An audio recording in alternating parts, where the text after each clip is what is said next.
In this training video for San Juan Dumpling Food Tour, we will talk about Chinese influences in Puerto Rico, dumpling history, and location history. Feel free to jump around the different sections of this video. Chapter 1. Chinese influences. So why is there an Asian food tour in Puerto Rico? Despite common bigotry, Boricuas aren't just Hispanic looking. They are black looking, Asian, white-skinned Puerto Ricans. We highlight and celebrate the impact and influences of Chinese immigrants on our tours. We reference a book called Los Chinos in Puerto Rico by Jose Lee Borges. He comes from a multicultural family of immigrants, son of a Chinese father and a Cuban mother, with the background of a doctorate degree in philosophy from the University of Puerto Rico. In the 1800s, Puerto Rico was still a Spanish colony, and slavery was slowly getting abolished throughout the Americas. British and French vessels would bring excessive indentured laborers from the weakened Chinese empire to the Americas and ultimately created a subclass of workers. Puerto Rico was never a big importers of slave, and they were facing the abolitionist movement, slave rebellions, and diseases like cholera, so they needed workers. Thus, the hacienda owner tried to get the government to import Chinese worker or any group, but with no avail because it was less of a government operation and more of a business arrangement. The Chinese immigrants that were brought to the Caribbean ended up in Cuba because Cuba was richer and had more financial clout than Puerto Rico, so it was more profitable to import them to Cuba. The Cuban treated these Chinese workers terribly, so some of them rebelled and got murdery and eventually got incarcerated. Cuba would send these prisoners elsewhere, including Puerto Rico, starting in 1865. As prisoners in Puerto Rico, they worked on the railroad that went around the island.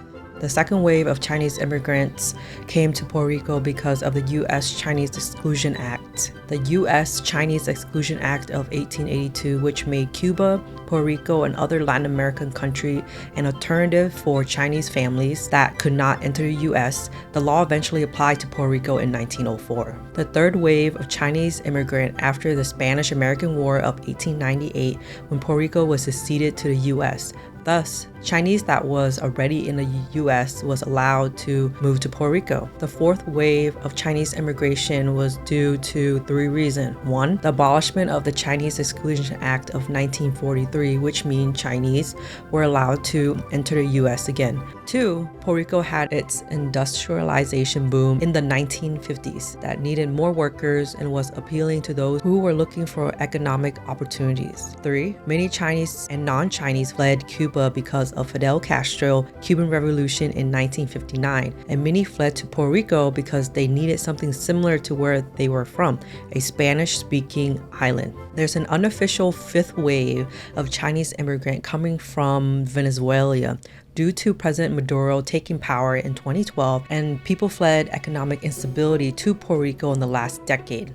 So what did all these Chinese immigrants who came to Puerto Rico have in common during these different waves? They were poor, uneducated, unskilled, driven by war and starvation.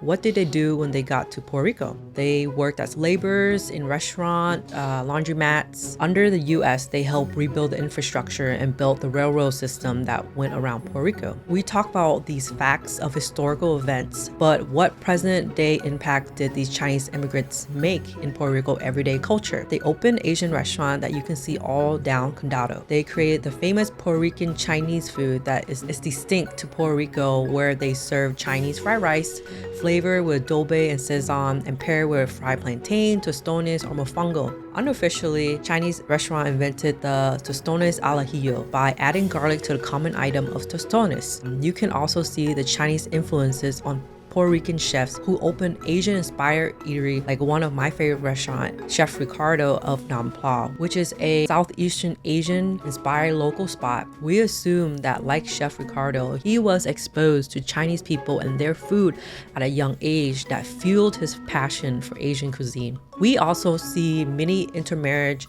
between Puerto Rican and Chinese through their last name, like Wu Trujillo. We call them China Boricuas. On our tours, we like to tell untold stories of Puerto Rico, but they are not insignificant stories. We first see the significance of the Chinese population in Puerto Rico through the first census of Puerto Rico conducted by the U.S. when Puerto Rico was seceded in 1898. The Chinese population was large enough to require a mention on the punch card. when B stand for Blanco, N stand for Negro, and M stand for Mixed, while CH stand for Chinese. In the 2018 US Census, there are 1,700 people of Chinese descent in Puerto Rico, but this number doesn't include people who lost their last name to marriage. Chapter 2. Dumpling History. So why are we doing a dumpling food tour in Puerto Rico? When you think of dumplings, we automatically think of Chinese dumpling, but in reality, like bread, dumpling arose independently across all cultures. Italian have raviolis, Mexico and Guatemala have tamales, Spain have empanadas that can be found in most of Latin America, and even in Puerto Rico have dumplings and pasteles. Dumplings can be found in ponce that is similar to arepas where the dough is fried and served with stewed beans or cod. Pasteles, like tamales, but are made of plantain or yuca instead of corn masa and filled with a meat stew. What makes dumplings so awesome? It allows people to stretch a small amount of meat to feed more people. A pound of pork or beef might not be enough for a family of 4, but mix it with some cabbage and onion and wrap it in a dough, and it is a perfectly sufficient meal. Exactly who invented the dumpling remains a mystery. Some scholars suspect by nomadic Turkic people living in Western China and Central Asia. This is due to the fact that the word manti means dumpling or steamed bun, and many Turkic language seem to be the root word for a dumpling in several other languages. They know that Turkic nomads stuffed their dumpling with meat, but we do not know when or maybe who taught them it. However, dumpling became popular throughout China, where dumplings were first mentioned in a written record more than 1700 years ago in a poem by Chinese scholar Xu Xi. He described the cooking method was from alien land and a steamed wheat dough called mantu made with pork, mutton, and aromatics. In the next 1,000 years, dumpling will diversify in China. Instead of the traditional meat fillings, many communities opt for vegetarian dumplings. People developed new cooking methods, and because wheat was harder to cultivate outside of northern China, those in other regions began making dumpling using rice,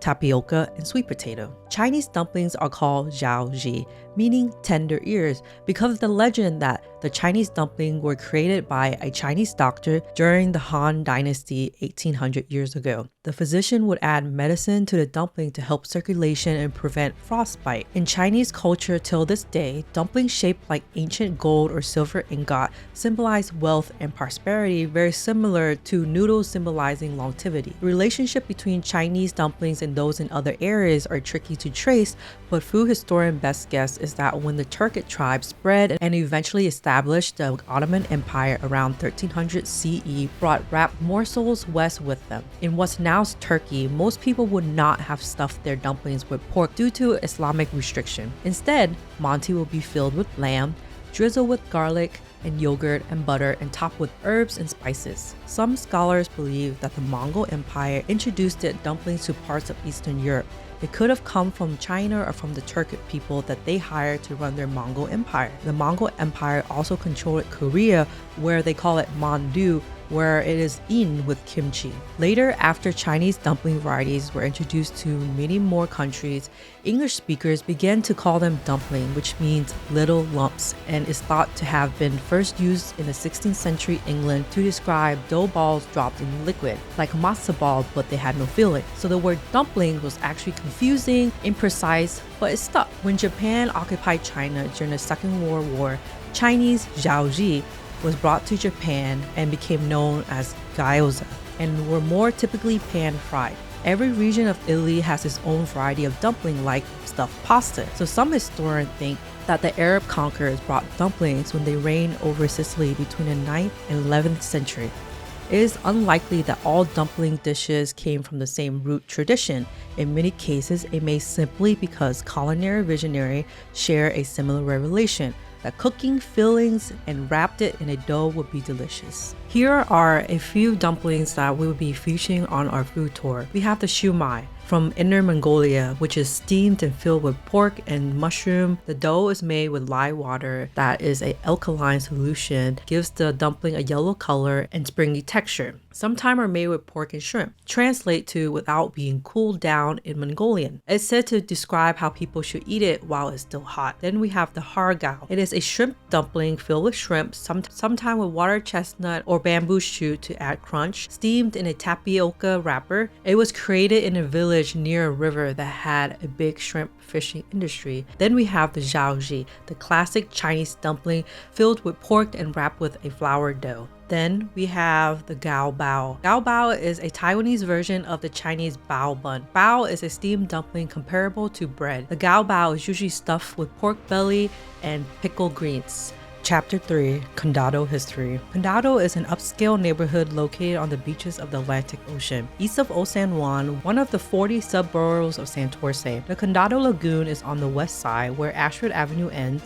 Ashford Avenue was named after Dr. Bailey Ashford, professor at the School of Tropical Medicine in Puerto Rico. The westmost point is the Dos Hermanos Bridge that leads to Old San Juan. Two sets of bridge known as San Antonio and Dos Hermanos connects the adjoining areas of Old San Juan and Condado. Condado is one of the island's primary tourist destinations, has hotels, attractions like nightclubs, casino, luxury shopping, and restaurants. Sometimes called the Manhattan of Puerto Rico and associated with wealth and status. The first school constructed by the U.S. was in Condado. Urbanization of Condado began in 1908 by the Beans brothers, two American industrialists. The Dos Hermanos Bridge was built in their memory, meaning the Two Brother Bridge. In the heart of Condado, there lies the Vanderbilt Hotel, which was built in 1919 for the Vanderbilt family summer home. Chapter 4, Miramar History. Miramar is one of the 40 sub-boroughs of Santurce. Situated on the northwestern part of Santurce, first appeared in the 16th century as a spring that fed water to the Spanish outpost of Old San Juan. Ponce de Leon Avenue was built in the 17th century that ran through the spring. Goods arrived at the port of San Juan had to pass through Miramar on their way to the rest of the island. So when goods were imported into the island, it has to go through Old San Juan and through Miramar to be distributed to the rest of the island, while export of Puerto Rican goods would go through Miramar and into Old San Juan to be exported out of the island, thus earning its reputation as the industrial area in Puerto Rico. Today, Miramar is known as the Art District, where you can find street art and local restaurant where locals like to hang out.